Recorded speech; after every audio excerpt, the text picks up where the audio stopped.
Well, joining us now is Okpe, the one and only, with stories trending around the world. You're always Hello, extra. G, how are you? Today we're matching. You know, I'm always excited when I see you. I'm excited too. How are you? I'm good, thank you. Great. Good morning, Good morning, lady in green. Yes, I am in green today. Good morning, Rufai. How are you? Good morning, Audrey, lady in green, feet as the eagle. Okay. How are you this morning? Morning, ma'am. How are you? Great, great. Well, good morning to you, viewers. We begin what's trending in Kano State, Nigeria, where hundreds of sympathizers trooped out during the funeral of late Alhaji Musa Saleh Kwankwaso, father to the former governor of the state, Rabiu Kwankwaso.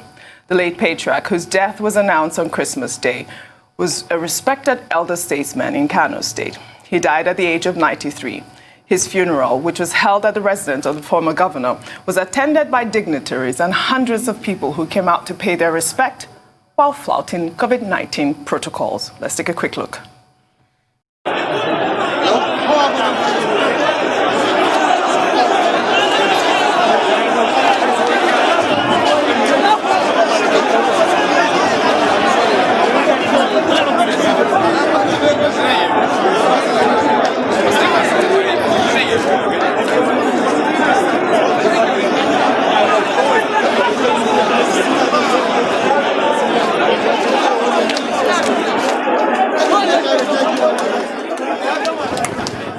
Oh, may his soul rest in peace. I mean, I don't believe the last time I saw a mammoth crowd like that was at the funeral of the Emir of Zazzau, who died, I believe, this year as well. But it just goes to show that there's not enough sensitization of the dangers of COVID-19 in the north. It really is appalling to see that amount of people gathered together at one point in this era.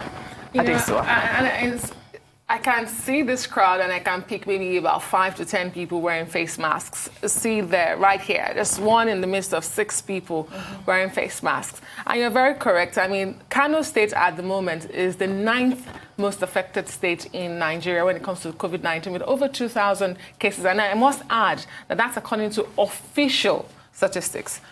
You recall that in the first wave, there was this controversy over what was going on in Kano with the deaths. Officially, Kano has recorded 62 deaths, but again, the key word there is official statistics. So what we have also come to see is that during this pandemic, we've seen leadership crisis. But political analysts will tell you that Senator Kwankwaso, Rabiu Kwankwaso, is one of those few politicians in Nigeria that has a fierce, almost cult-like following with the Kwankwansia group. Correct. You know, so some people will say there was little he could do, especially as this was a personal loss of his father's death. And, you know, the Kwankwansia group is fierce, is strong, is mammoth. So could he have prevented this? I guess, you know, there are ways to go about these things. There's no excuse for this. It is disheartening to see. Well, first, let us commiserate with the Kwankwaso family and also personally with Senator Rabiu Musa Kwankwaso, two-time governor of Kano State and former Minister of Defense of the Federal Republic of Nigeria, on the passing of his father. Now, the second point to make, I mean, what the two of you have said, just draws attention to the fact that at both subnational and national levels, there's still a lot of work for government to do in Nigeria in terms of educating the people, conscientizing the people, and letting the people realize that, yes, COVID-19 is real and it's an infectious disease, and that people have a responsibility to, again, I quote the chairperson of the Presidential Task Force, to take responsibility, first for their own safety and also for the safety of others. I mean, if you were to do a random sampling of persons who were at that event, they will tell you that there is nothing like COVID-19. Look, I attended an event. When I got there, I was wearing a mask. I was the only one wearing a mask. And this was supposed to even be, you know, something in a compound, you know, a small event, and everybody was saying, oh, remove your mask, remove your mask. And they will tell you confidently, people are not scientists, they are not pharmacists, they have no superior knowledge, they are not following the news. They will tell you categorically that there is no COVID. That is an opportunity for politicians to make money. So that's why I think even the media, we have a responsibility to continue to tell people that, look, COVID is real, mask up, observe all the non-pharmaceutical interventions, and you have a duty not to put your life at risk. Because attempted suicide is a felony in Nigeria. You are not allowed by government to attempt suicide. But if you die, you are on your own. You are okay. All right, Rufai, your take on the story. Audrey, it just has to be said, and we have to say it strongly. Get a mask. It can change your life. Wear one every time. And it's quite very sad that that happened. What are the regulations put in place by the Kano state government? You see, when people see events like this, they will justify what happened in Lagos at the Landmark Event Center. They'll justify what happened in Lagos at the Queen's Event Center. They'll justify other events because no sanction is put forward now because they have a political backing. Because Kwankwaso is a notable person in the country. Except we start to put those sanctions in place, whoever it is that violate, because this is a violation of COVID-19 protocol. God rest the dead, yes, commiserations to Rabbi Musa Kwankwaso on the loss of his father, but that's a breaking of the law. There are laws on ground that says you must not have that level of gathering. And I believe that in taking responsibility, those followers could have been told, due to COVID-19 restriction, please don't come close and have a private, secret burial. Exactly. So let's not deceive ourselves.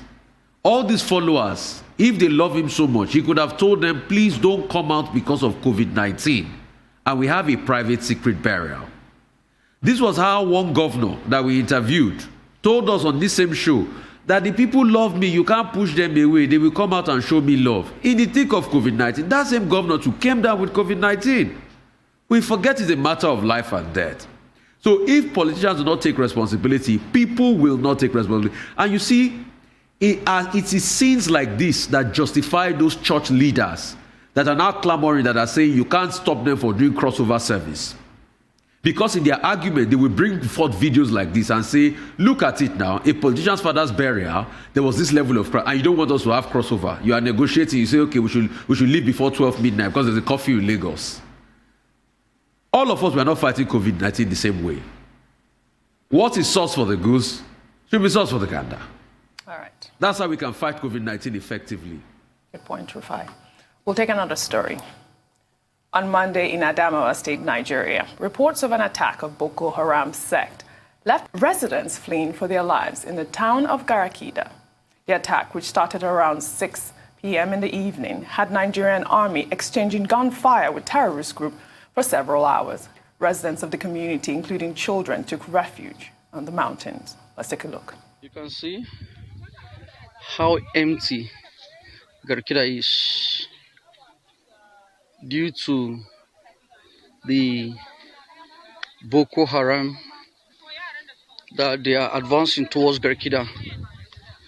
Now you can see people hiding themselves in the mountain, running for their dear life for safety, seeking for a cliff. You can see this is my wife, mother-in-law.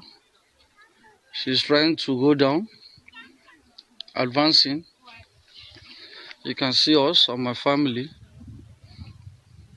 These are my family here. You can see that is Comfort, Vina, and Jethro, my wife. They are all hiding on trying to run for safety. People are running helter-skelter. The Air Force have tried their best. There have been bombardment over an hour. The army have been repelling them. Gunshot, loud, but God is in control. No, we must thank these citizens like this for this type of journalism, very well appreciated. We continue to thank the Nigerian Army, the Air Force, for their continuous effort. Even given this festive period, these people are still out there fighting for us. But, my heart breaks just to know that these people aren't safe, and this is where they stay when it comes to this type of, attacks. Imagine children staying in the mountains overnight at this point, Adesua. Absolutely, OG. My heart definitely goes out to them. And a clear reminder for me and for the government that Boko Haram has not been technically or in any other way defeated. But we commend the troops who are fighting night and day to keep us safe. And of course, we do hope that, we'll go beyond the rhetorics of are the service chiefs performing, to rejigging, to re-strategizing, to actually seeing, the results of all these conversations we keep having. Should the president visit the National Assembly to explain security situation? Should the service chiefs go? That's not what we need to hear. We need to see that people are safe in their houses. After all, that's the primary responsibility of any government. Protect lives and property. It is heartbreaking to know that children spent the Christmas in constant fear. Exactly. In the mountains. Well, this was in Professor Akintarewa's voice. Okay. You cannot be more correct. You have said it. I mean, deja vu. Yes. Isn't this the story of the challenge we face with security in Nigeria? And in Adamawa, this is not the first time this will happen. Families displaced, persons running into the mountains, and, one incident after another. And it's a very strong reminder that, look, government needs to pay more attention to security. And whatever needs to be done should be done. Because, as Adesua has pointed out, people just want to be safe. Yes. They want to feel secure. And isn't that the purpose of government in the first place? Section 14 of the Nigerian Constitution, which says the job of government is to ensure the security and welfare of the people. And the Buhari administration clearly recognizes that.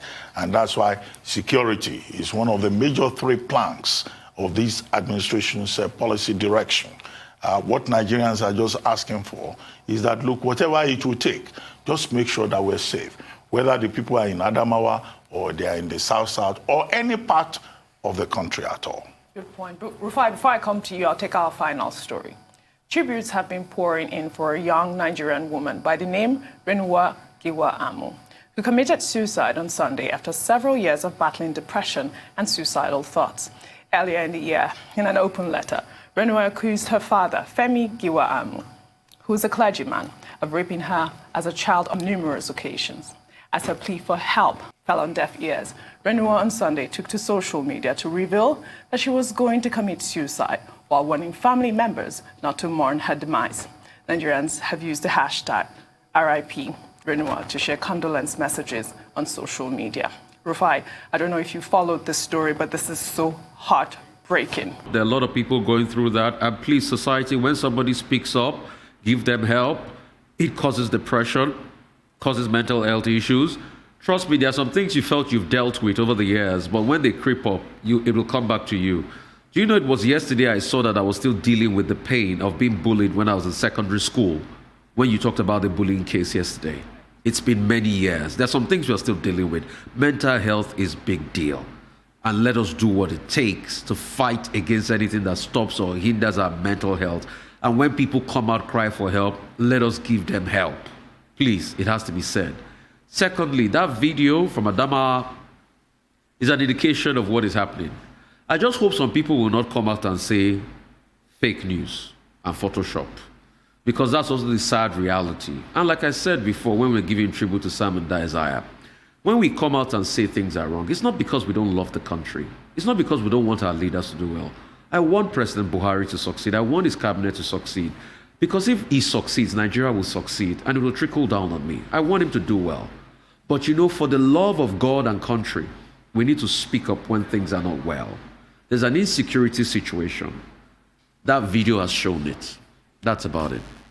All right. Well, thank you, Rufai, for that comment on Renua.